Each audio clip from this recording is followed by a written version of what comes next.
Brother Peter Chileshe.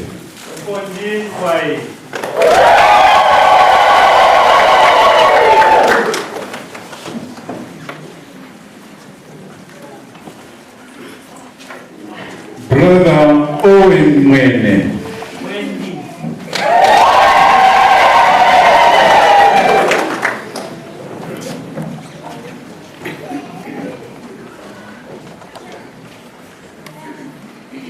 Brother Paul Piri.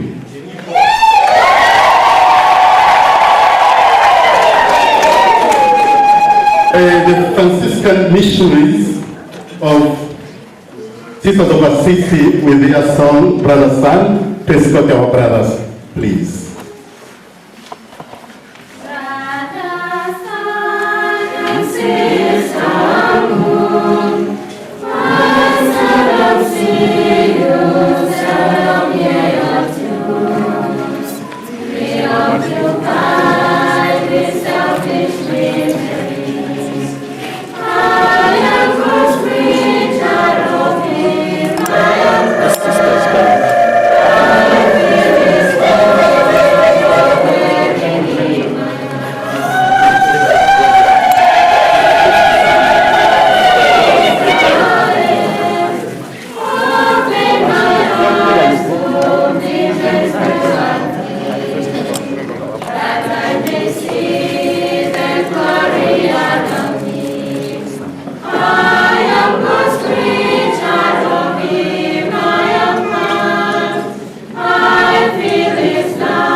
The parents are giving the symbols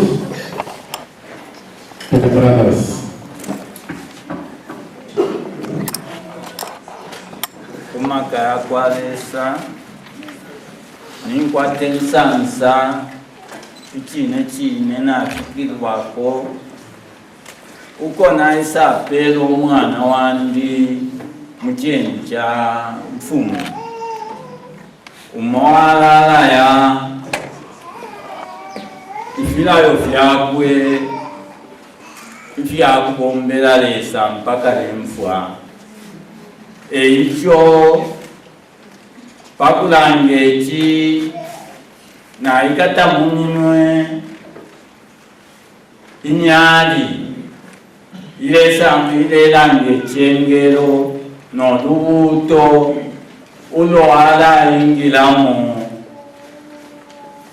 munchito yakwe isha yanguka kabili na ikata lubali umusalaba wa mfumu Yesu Kristu yoya kikomesho kila tingolefwa yoku kubana ine kunkonka usendio umusalaba wobe efintu namushila pakutila na ine ngwate kochi kubilo umwana wandi na ine nde mkonka munuma munchito shakwe mkwali kumakaya kwalesa na mupela mapalo ya kufyashinga ine fino national yandi yava kuliena na pela na popene mkwali kumakaya kwalesa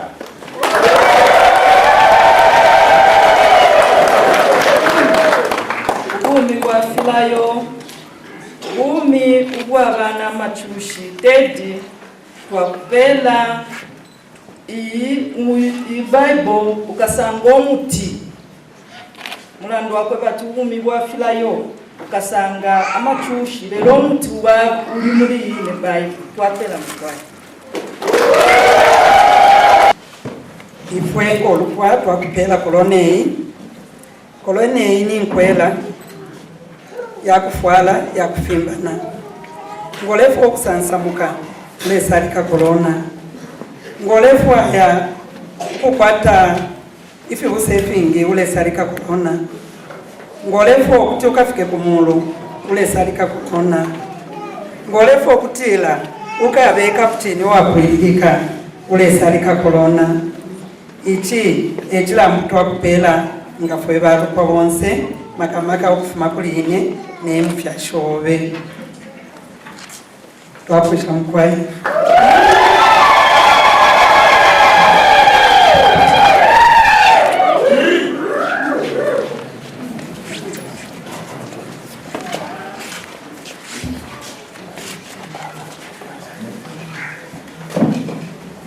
As a family, Peter, we are giving you this staff. This staff is a symbol of support. At the same time, it is a symbol of strength.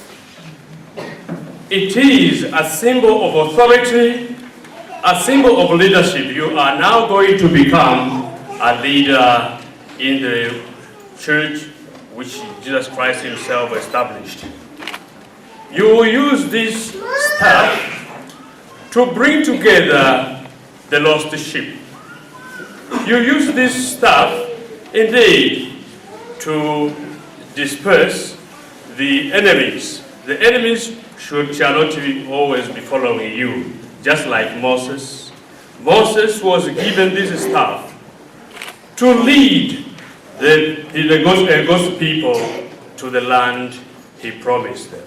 So we present this staff so that you take the Christians to the land which God promised.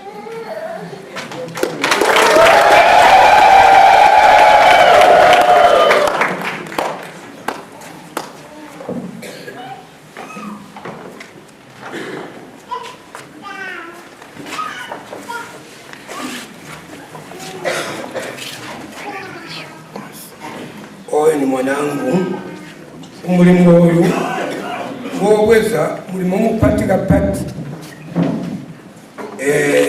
mulimo obera the whole world yisira Zambia kuma province ali 10 na 10 kuma Asian countries, European countries ngba kuba kutola kuli konse ndakupa chipeko cha Bible utumba penja utana munzile wako mubile wako ukachate Bible ngali vale uyita kuti onse kakuba obile ukasumanye kulimeka bapati ibakulanga ababumba utana bengo bonse ngapele kungelemela kumondela Yesu Kristo.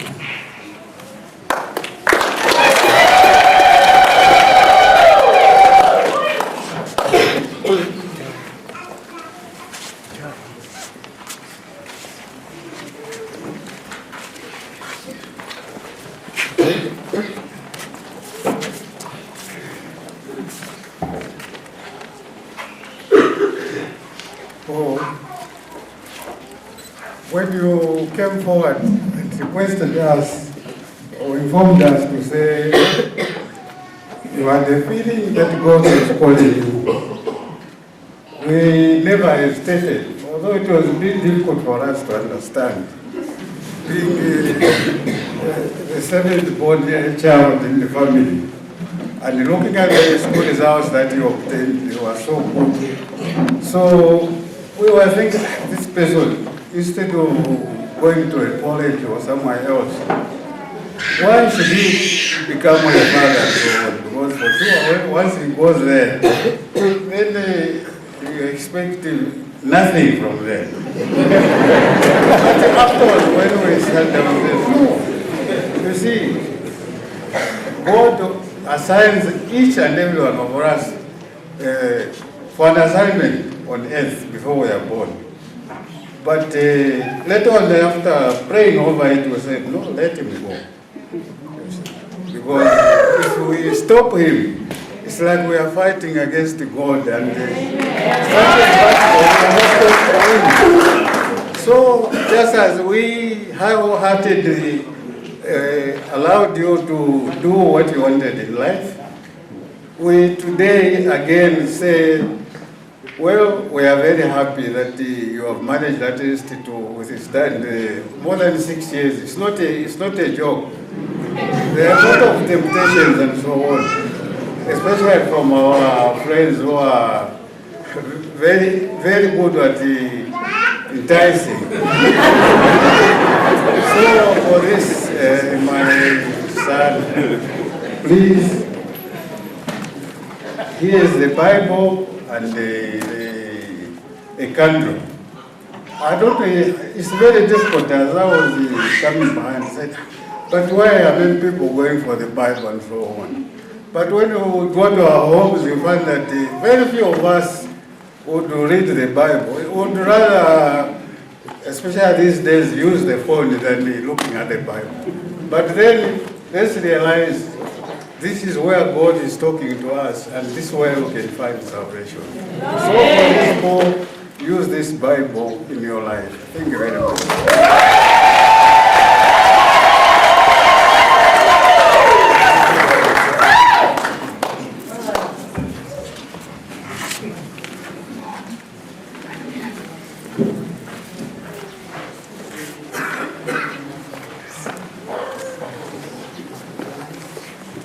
Lord and His holy church.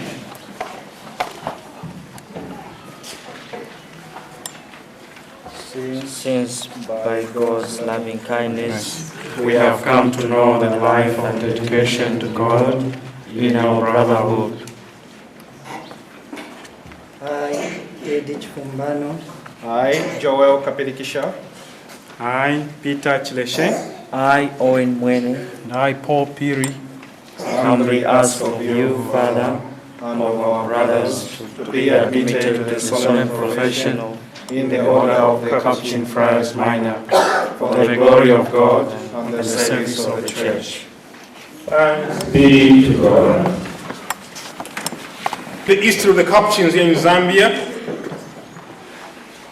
because we have come to witness the solemn vows of our 5 brothers and the silver jubilee of Brother Trencio.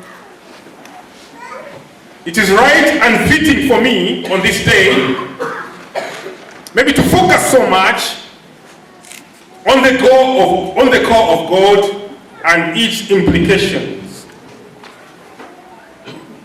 Each and every call comes from God Himself, because it is God who calls us for different reasons, for different missions.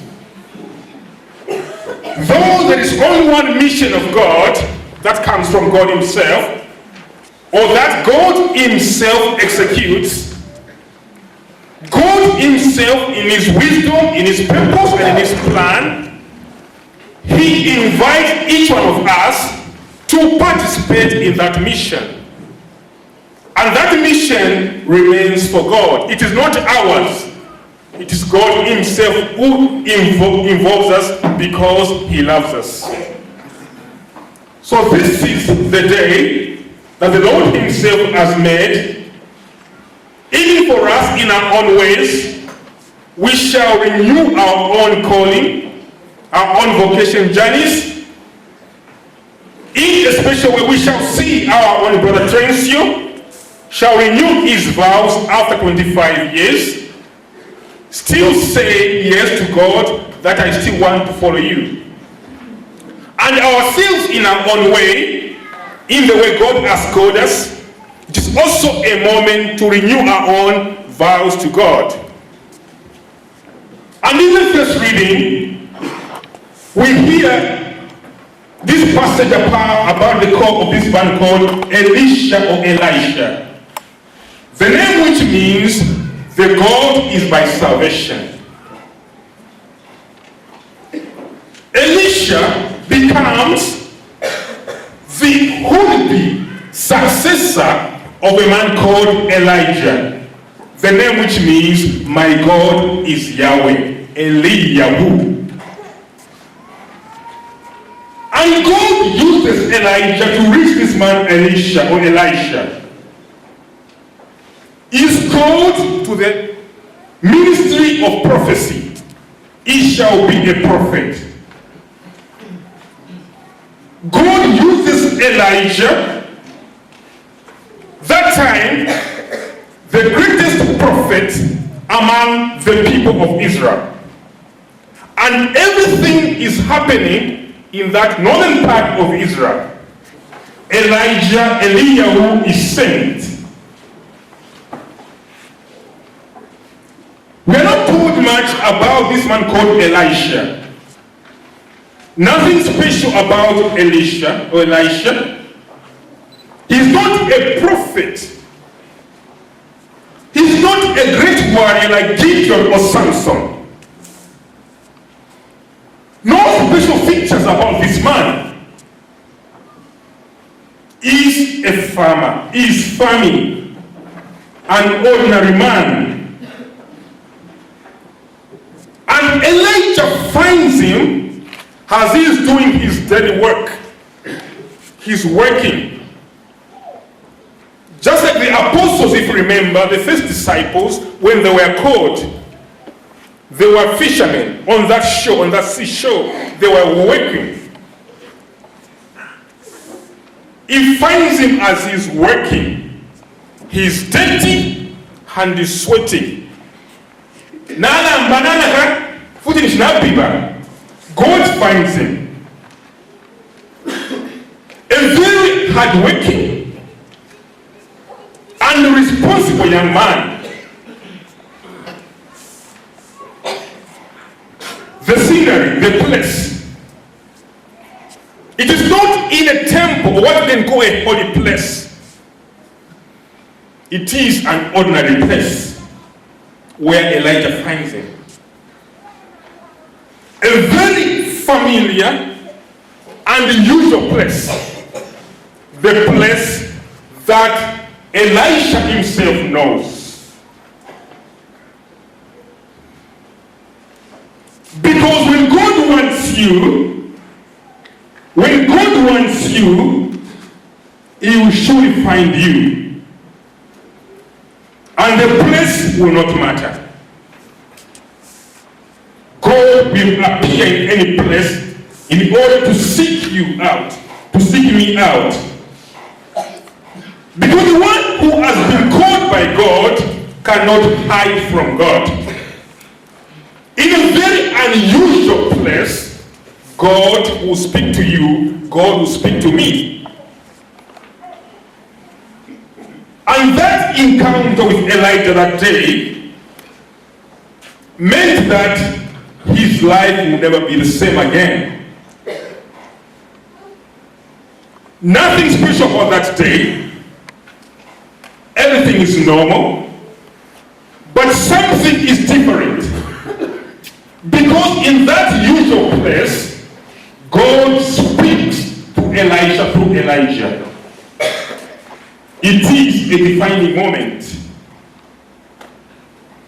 And this moment changes the life of Elisha forever. His life will never be the same again because Elisha that day has encountered God.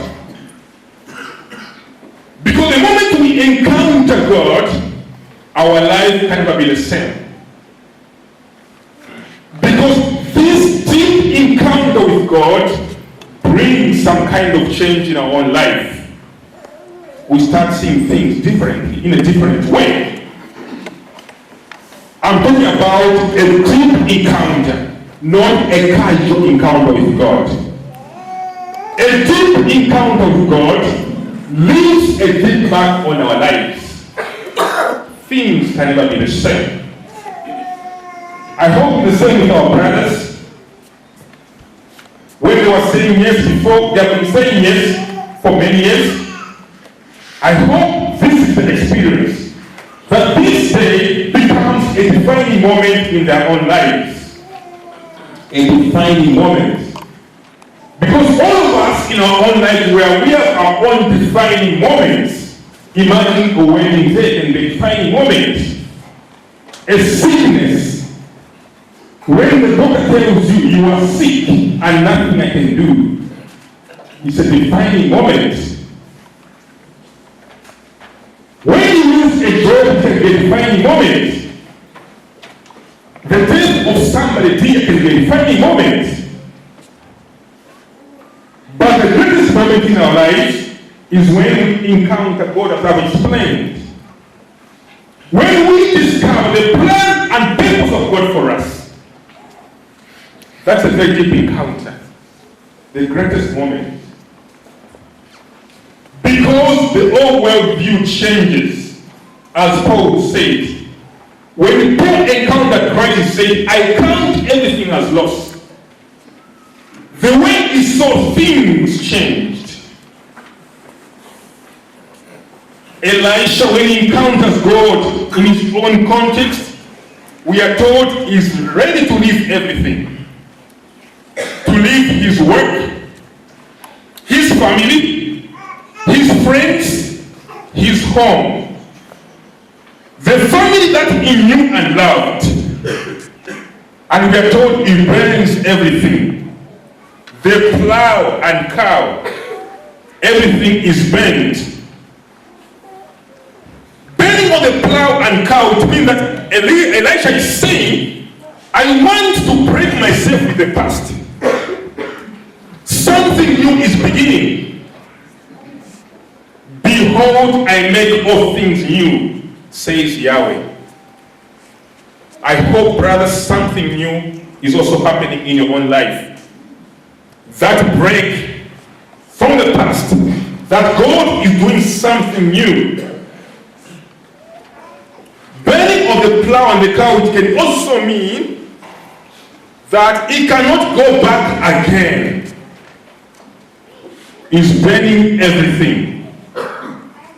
And the temptation for all of us is to go back to the past, to Egypt, to Pharaoh, to slavery. His old life is gone forever. Burning the plow and the cow could imply this complete commitment to only one thing. It is a very decisive and permanent decision. A very radical one. Something serious. And what we're doing this morning ourselves on this day is not a joke. It's not something like maybe a show.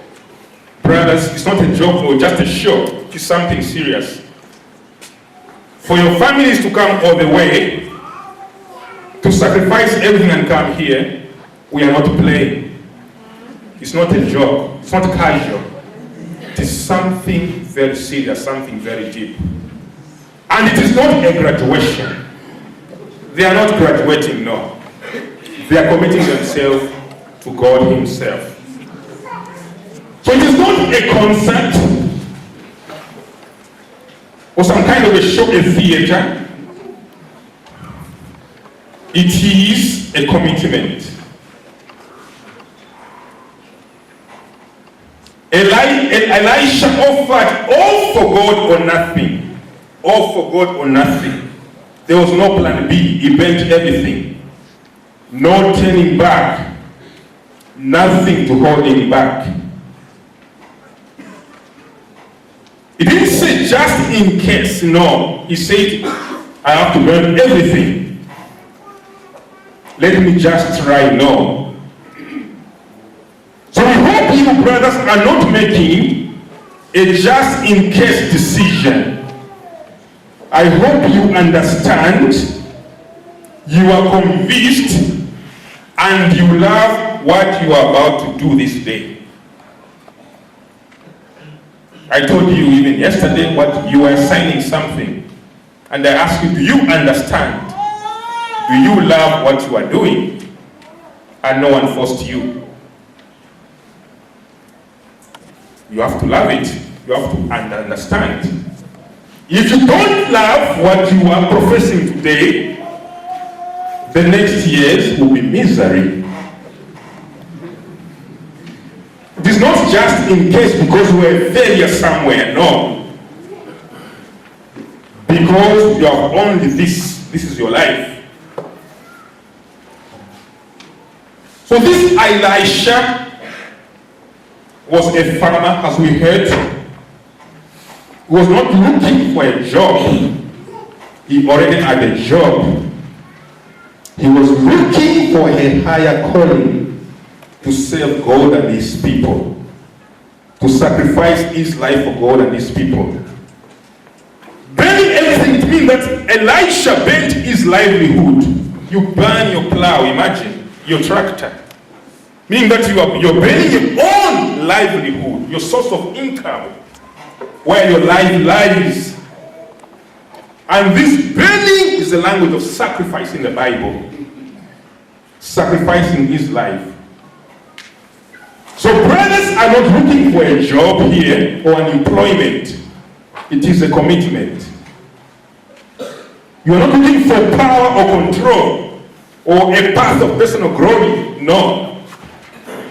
What you have chosen could be one day a path of shame, a path of pain and anguish, rejection, humiliation, a path of suffering, above all, a path of insecurity. Our life is like that. This is the path that you are choosing. So the cost for you could be too high.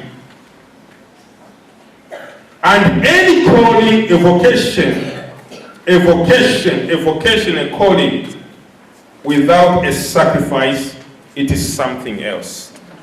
It is not a vocation, but it is a vacation.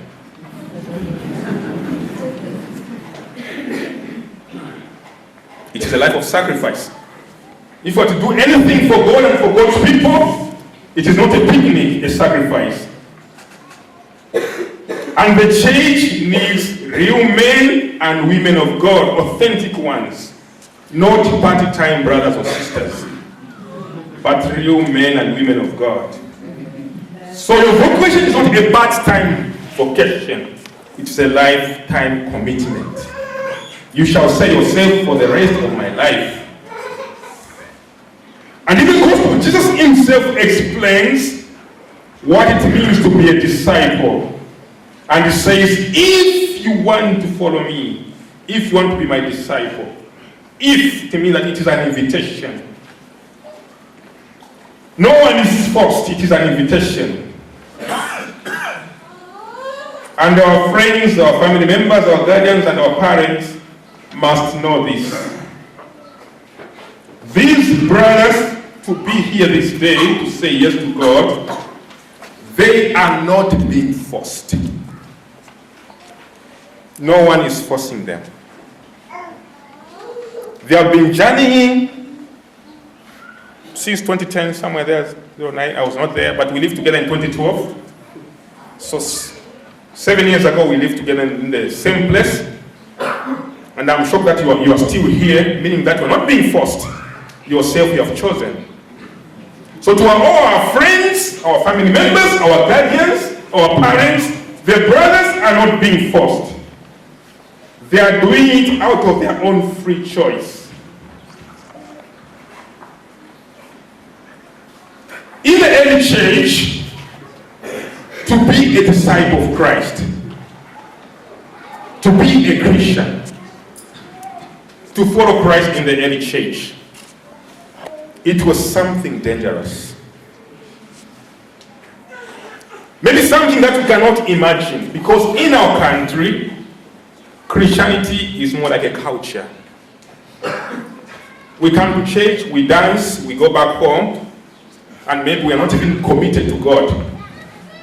But in the early church and in some countries, to be a Christian, it means to pay a price. You must pay a price. In the early church, it means losing your own life, losing your family, losing your job. Even some countries like Pakistan, being a Christian is the most dangerous thing that you can ever be.